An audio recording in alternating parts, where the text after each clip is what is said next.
Thank you.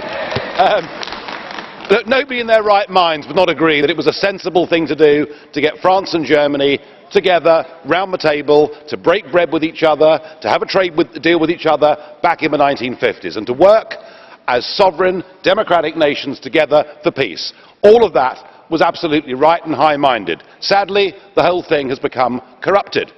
Tony Blair said the EU today is no longer about peace, it is about power, and how right he was and how that power has shifted. When Kohl and Mitterrand came here representing their countries 25 years ago, it was a partnership of equals, but no longer.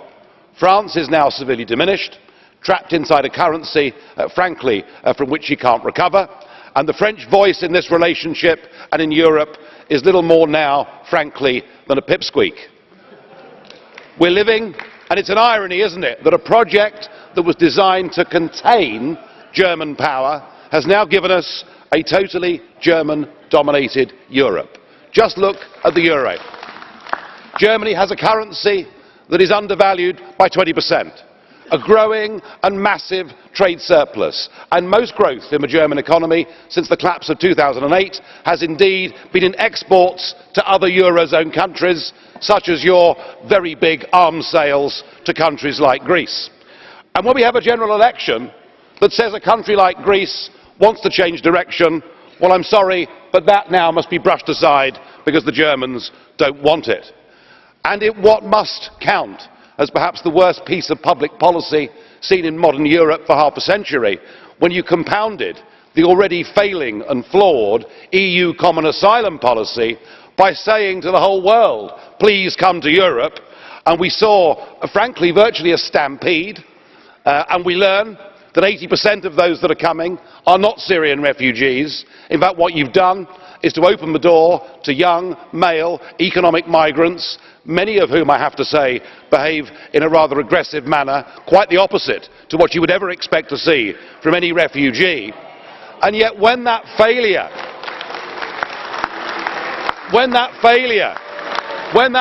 is met by objections from countries like Hungary, their opinions are crushed. This isn't a Europe of peace, it's a Europe of division, it's a Europe of disharmony, it's a Europe that is a recipe for resentment, and yet, faced with all this failure, both of you said the same thing today. You said Europe isn't working, so we must have more Europe. More of the same failing. Well, there is, I think, a bright star on the horizon. It's called the British referendum. And given that none of you want to concede Britain the ability to take back control of our own borders, a Brexit now looks more likely than at any point in modern time, and I hope and pray that Britain voting to leave the European Union will be the beginning of the end of a project, however noble its original intentions, has gone rotten. Well, Chairman, as this migrant crisis begins to overwhelm the European Union, and yes, it is an existential crisis, perhaps we should ask ourselves what really is the true nature of this project? Because I've heard a lot today about rights. Well, what about democratic rights? Because I think what we're seeing is an increasingly authoritarian European Union that crushes democratic rights and then actually crows about it. Every single time there's a crisis, it's national democracy that loses. We saw back in 2011 the Italian Prime Minister Berlusconi, sounding Eurosceptic, removed and replaced by a puppet Prime Minister. We saw exactly the same thing happen in Greece in 2011. Mr Papandreou threatened a referendum on Euro membership. There was a coup against him. He was replaced by a puppet. In this migrant crisis, we've seen 4 countries, led, I guess, by the strongest, Hungary, making it clear they want no part of EU migrant quotas, only to find themselves crushed through EU trickery and made to accept the very thing that they'd said no to. And I'll never forget seeing the Greek Prime Minister, Mr Tsipras, sitting just over there, having won a general election, and then come to this House to be told the manifesto was unacceptable and it must be ditched.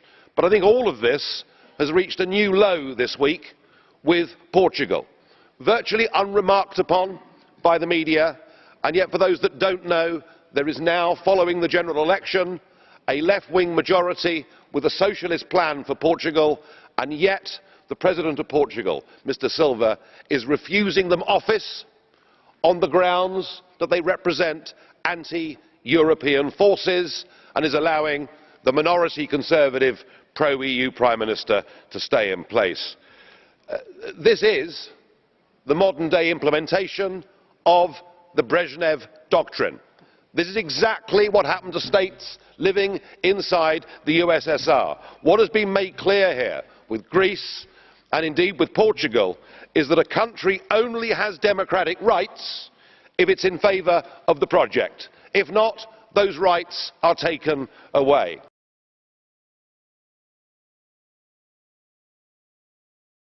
And perhaps none of this should surprise us. As Mr. Juncker has told us before, there can be no democratic choice against the European treaties.